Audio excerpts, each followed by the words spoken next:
ரிஷபராசி அன்பர்களே, இந்த பிப்ரவரி மாதம் என்ன பலன் என்பதை செக்மெண்ட் வைஸாக நம்ம டீட்டெயிலாக பார்க்கலாம். முதலில் உங்களுடைய என்ன உணர்வுகள், உங்களுடைய சிந்தனா ஓட்டங்கள் எப்படி இருக்குன்னு பார்க்கும் பொழுது, உங்கள் ராசி அதிபதியாக இருக்கக்கூடிய சுக்கிரன் 10ஆம் இடத்துல போய் தொழில் ஸ்தானத்தில் உட்கார்ந்துருக்கார். அது யாரோட சேர்ந்திருக்காருன்னா புதனோட சேர்ந்திருக்கார். அப்போது உங்கள் எண்ணங்கள் சிந்தனைகள் எல்லாம் தொழிலை சார்ந்த, தொழிலை எப்படி அபிவிருத்தி செய்வது என்கின்ற உணர்வுகள் அதிகமாக இருக்கும். உங்கள் ராசி அதிபதியோடு அங்கே ராகு சேர்ந்திருக்கார். ஒரு பாவ கிரகம் அங்கே சேரும் பொழுது கொஞ்சம் யோசிக்கணும். எதை செய்தாலும் எதை தொட்டாலும் கொஞ்சம் யோசித்து செய்யணுங்கிறத ஞாபகத்தில் வைத்து கொள்ளுங்கள். என பாம்பு கிரகத்தோட அங்கே இணைகிறது. அப்போ சுக்கிரனுங்கிறது பொதுவான ஒரு கலத்திர காரக கிரகம். அப்போ கலத்திர காரக கிரகத்தோடு அந்த ராகு சேரும்போது கலத்திர விஷயத்தில் கவனம். அதாவது கணவன் மனைவி சார்ந்த விஷயத்தில் கொஞ்சம் விட்டு கொடுக்கணும், அந்யோன்யத்துடன் செயல்படணுங்கிறத ஞாபகத்தில் வைத்துக் கொள்ளுங்கள். ஆண்களாக இருந்தால் பெண்கள் சார்ந்த விஷயத்திலும், பெண்களாக இருந்தால் ஆண்கள் சார்ந்த விஷயத்திலும் எச்சரிக்கை உணர்வுடன் இருக்கணும் என்பதை ஞாபகத்தில் வைத்துக் கொள்ளுங்கள் இந்த ரிஷபராசி அன்பர்கள்.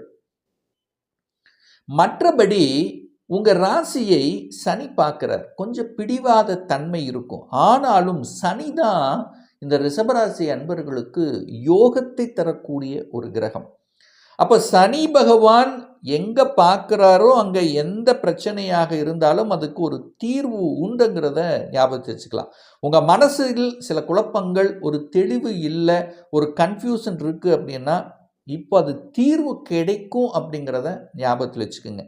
ஏன்னா குருவும் பார்க்குறார். குருவும் எங்கே பார்க்குறார்? உங்கள் ராசியை பார்க்கிறார். உங்கள் ராசி அதிபதியை பார்க்கிறார். அப்போது குரு சுக்கிரனை பார்க்குறதும் சிறப்பு. அந்த குரு புதன் பகவானையும் பார்க்கிறார்.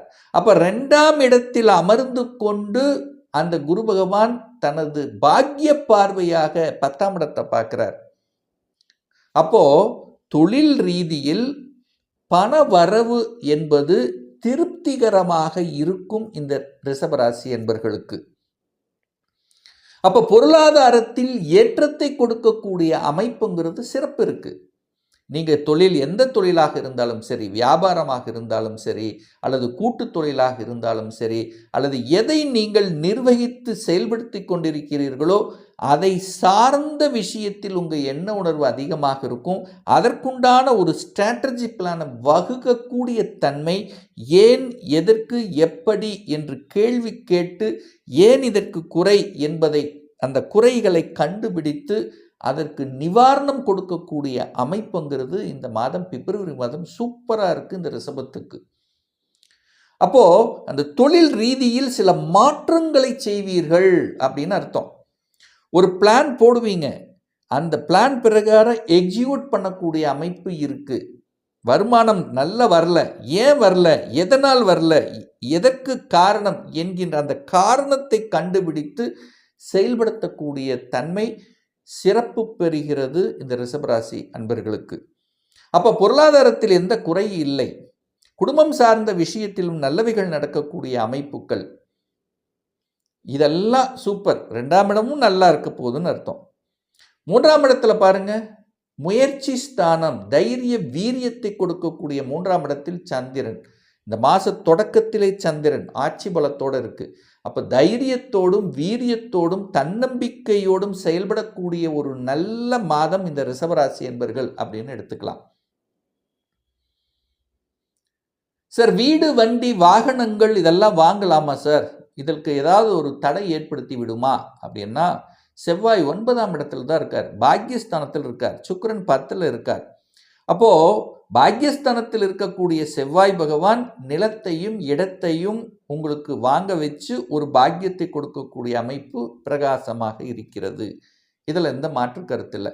அப்போ தாராளமாக வீடு, வண்டி, வாகனங்கள், அசையும் சொத்துக்கள், நிலத்து, அதாவது விவசாய நிலம், ஸோ இதெல்லாமே வாங்கிக்கலாம், எந்த தப்பில்லை. அங்கே கேது இருக்குது, ஒரு சர்ப்ப கிரகம் இருக்குது, அப்போது அங்கே கேது இருக்கும்போது சில தடைகளை கொடுத்து அதுக்கப்புறம் வாங்க வைக்கும் அப்படிங்கிறத மைண்டில் வச்சுக்கோங்க. அந்த தடைகள் அப்படின்னா அங்கே ஏதாவது வில்லங்கம் இருக்கா, அது ஏதாவது பிரச்சனை இருக்கா அப்படிங்கிறத ஆழ்ந்து ஆராய்ந்து செயல்படணும் அப்படிங்கிறத மைண்டில் வச்சுக்கோங்க. கேது 4ல் இருக்கிறதுனால என்ன, தாய் சார்ந்த விஷயத்தில், தாயினுடைய ஹெல்த் சார்ந்த விஷயத்தில் கொஞ்சம் கவனம். இந்த ரிஷபராசி என்பவர்கள் கண்டிப்பாக உங்களுடைய சுகம் சார்ந்த விஷயத்திலும், அதாவது உங்களுடைய சுகம் அப்படின்னு என்ன, உங்களுடைய ஹெல்த் சார்ந்த விஷயத்திலும் தாயினுடைய ஹெல்த் சார்ந்த விஷயத்தில் கொஞ்சம் அக்கறை எடுத்துக்கொள்ளணுங்கிறத மைண்டில் வச்சுக்கோங்க. 5ஆம் அதிபதி 10ஆம் இடத்தில் இருக்கிறது சிறப்பு. 5க்குரியவன் 10ல் போய் அமர்ந்து குருவினுடைய பார்வை பெற்றிருக்கக்கூடிய ஒரு அற்புதமான ஒரு தருணம். குழந்தை நலன் சிறப்பாக இருக்க போகிறது. குழந்தை பாக்கியம் இல்லாத தம்பதியினர்களுக்கு குழந்தை பாக்கியத்தை பெற்று தரக்கூடிய அமைப்பு பிரகாசமா இருக்கு. ஏன்னா 5க்குரியவன் யார், புதன். அந்த புதனை குழந்தை காரக கிரகம் பார்க்குது. அப்போ அந்த இடத்துல ராகு இருக்கு. ஏற்கனவே ட்ரீட்மெண்ட் எடுத்துட்டு இருக்கோம், சக்சஸ் கொடுக்கும். ராகுனாலே செயற்கை. அப்போ செயற்கை முறையில் குழந்தை பாக்கியம் கிடைப்பதற்கான அமைப்பும் இந்த காலகட்டம் சிறப்பு பெறுகிறது இந்த ரிஷபத்துக்கு அப்படின்னு எடுத்துக்கலாம். சார், கடன் அதிகமாகி விடுமா? கடன் சார்ந்த விஷயங்கள் எப்படி சார் இருக்கும்? குரு பார்க்கிறார், 8ஆம் அதிபதி 6ஆம் இடத்தை பார்க்கிறார். அப்போ கடன் விஷயத்தில் கவனமாக இருக்கணும். கண்டிப்பாக 8, 6, 8 இணைகிறது, ஏதோ ஒரு வகையில் ஒரு தொடர்பை ஏற்படுத்துகிறது. அப்போ கடன் தன்னுடைய கெப்பாசிட்டிக்கு மேலே கண்டிப்பாக இந்த ரிஷபத்துக்கு போகக்கூடாது. போன என்ன சார் ஆகும்? கடனை வாங்கி கடனை அடைத்தல் இந்த நிகழ்வு சென்று கொண்டிருக்கும். 6ஆம் இடம் என்பது ஹெல்த். நான் ஏற்கனவே சுகத்தை பார்க்கணும்னு சொல்கிறேன். 8ஆம் அதிபதி பார்க்குறார். அப்போ நிறைய இந்த ரிஷபராசி என்பவர்களுக்கு வயிற்று சம்பந்தப்பட்ட, ஜீரணம் சம்பந்தப்பட்ட, கொழுப்பு சம்பந்தப்பட்ட இதெல்லாமே ஏதாவது ஒரு இண்டிகேஷனை கொடுத்துரும். சுகர் சார்ந்த விஷயங்கள், சுகரை கூட இண்டிகேஷன் கொடுத்துரும், ப்ரெஷரை கொடுத்துரும். ஏதாவது ஒன்று உங்களுக்கு ஒரு இண்டிகேஷன் கண்டிப்பாக கொடுத்துவிடும். இதில் கொஞ்சம் கவனத்தோடு செயல்படணும் அப்படிங்கிறத மைண்டில் வச்சுக்குங்க. திருமணம் சார்ந்த சுப காரியங்கள் எப்படி சார் இருக்கும்? திருமணம் நடத்தணும், திருமணம் அமைகிறது, ஆனால் சின்ன சின்ன தடைகள் இருக்குது, ஃபிக்ஸ் ஆக மாட்டேங்குது, ஒரு குழப்பமாக இருக்குது. இதெல்லாமே உங்களுக்கு அந்த குழப்பத்திலிருந்து அப்படியே தெளிவு பெறுவீர்கள். ஏன்னா உங்களுக்கு 9ஆம் அதிபதி லக்னத்தை பார்க்குறாருல, உங்கள் ராசியை பார்க்கிறார்களவா, அப்போது கண்டிப்பாக தெளிவு கிடைக்கும். நீங்கள் அந்த திருமணம் அமைப்பதில் இது கரெக்டாக இருக்கா இல்லையாங்கிறது செக் பண்ணுவீங்கன்னு சொல்ல வரேன்.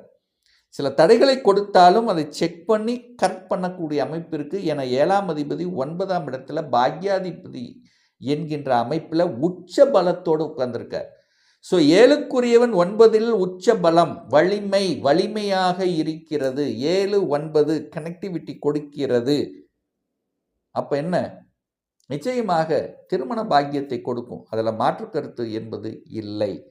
காதல் கொடுக்குமா சார்? கண்டிப்பாக கொடுக்கும்.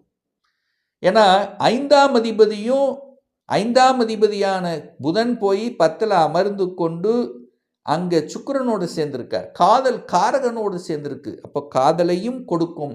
அங்கே ராகு இருக்கிறதுனால மாற்று இனத்தவர், அயல் நாட்டினர், வேற மொழி பேசுகின்றவர்களோட ஒரு கனெக்டிவிட்டிங்கிறது ஏற்படுத்திடும். ஸோ இது கொஞ்சம் கவனத்தோட இருப்பது நல்லது இந்த ரிஷப ராசி அன்பர்களுக்கு. சார், வெளிநாட்டு பாக்கியம் கிடைக்குமா? நான் வேற ஊரில் போய், ஏதாவது சொந்த ஊரில் எனக்கு பெரிய வளர்ச்சியை கொடுக்கல, எவ்வளோதான் வேலை ட்ரை பண்ணாலும் கிடைக்க மாட்டேங்குது அப்படின்னு நினைக்கக்கூடிய இந்த ரிஷபத்துக்கு கண்டிப்பாக வெளியூர், வெளி மாநிலம், அந்நிய தேசம் சிறப்பு. ஏன் சிறப்பு? 8ஆம் அதிபதியான குரு பகவான் 2ஆம் இடத்தில் அமர்ந்து கொண்டு 8ஆம் இடத்தை பார்க்குறார், 10ஆம் இடத்தை பார்க்குறார். ஒரு சேஞ்சஸ் உண்டுன்னு சொல்கிறேன். அப்போ உங்கள் ஊரை விட்டு வெளியே நகரக்கூடிய தன்மைகள், உங்கள் சொந்த ஊரை விட்டு வெளியே நகரக்கூடிய பாக்கியம் என்பது இருக்கிறது. ஏன்னா 10ல் ராகும் வேறு இருக்குது. அப்போது ட்ராவல் பண்ணக்கூடிய அமைப்பு, வெளிநாட்டில் போய் செட்டில் ஆகக்கூடிய அமைப்பு, வெளிநாட்டில் போய் வேலை பார்க்கக்கூடிய அமைப்பு, அந்நிய மதம், வேற மதத்தினருடன் ஒரு இணைந்து அதனோட ஒரு தொழில் செய்வதற்கான அமைப்புகள். ஸோ இதெல்லாமே சாத்தியமாகக்கூடிய ஒரு நல்ல காலகட்டம் தான் இந்த ரிஷபராசி அன்பர்களுக்கு. ஒரு சிறப்பு அப்படின்னா இந்த ரிஷபத்துக்கு 11 சனி உட்கார்ந்துருக்கார். 9ஆம் அதிபதி 10ஆம் அதிபதி 11 இருப்பது சிறப்பு. அப்போ தொழில் அபிவிருத்தி, தொழில் மூலமாக அடுத்த நிலைக்கு செல்வது, கிளைகளை ஆரம்பிப்பது, ஏற்கனவே கணவன் மனைவியாக இருந்தால் 2 பேரும் சேர்ந்து ஒரு தொழிலை ஆரம்பிக்கிறது. அப்போ தொழில், வேலை, வியாபாரம் சார்ந்த விஷயத்தில் நல்லவைகள் கொடுக்கக்கூடிய ஒரு நல்ல மாதமாக இந்த ரிஷபத்துக்கு நிச்சயமாக அமையும். ஒரு நல்ல தெய்வ வழிபாடு அப்படின்னு எடுத்துக்கொண்டால் இந்த பிப்ரவரி மாதம் உங்கள் ராசிநாதனோட ராகு சேர்ந்து இருக்கின்ற காரணத்தால் வெள்ளிக்கிழமை இன்றைக்கு உங்களுக்கு பிடித்த மகாலட்சுமி அம்மனை, காமாட்சி அம்மன், இந்த மாதிரி எந்த அம்மன் உங்களுக்கு பிடிக்கிறதோ அந்த அம்மனை வழிபடுவது ரொம்ப ரொம்ப நல்லது இந்த ரிஷபராசி அன்பர்களுக்கு.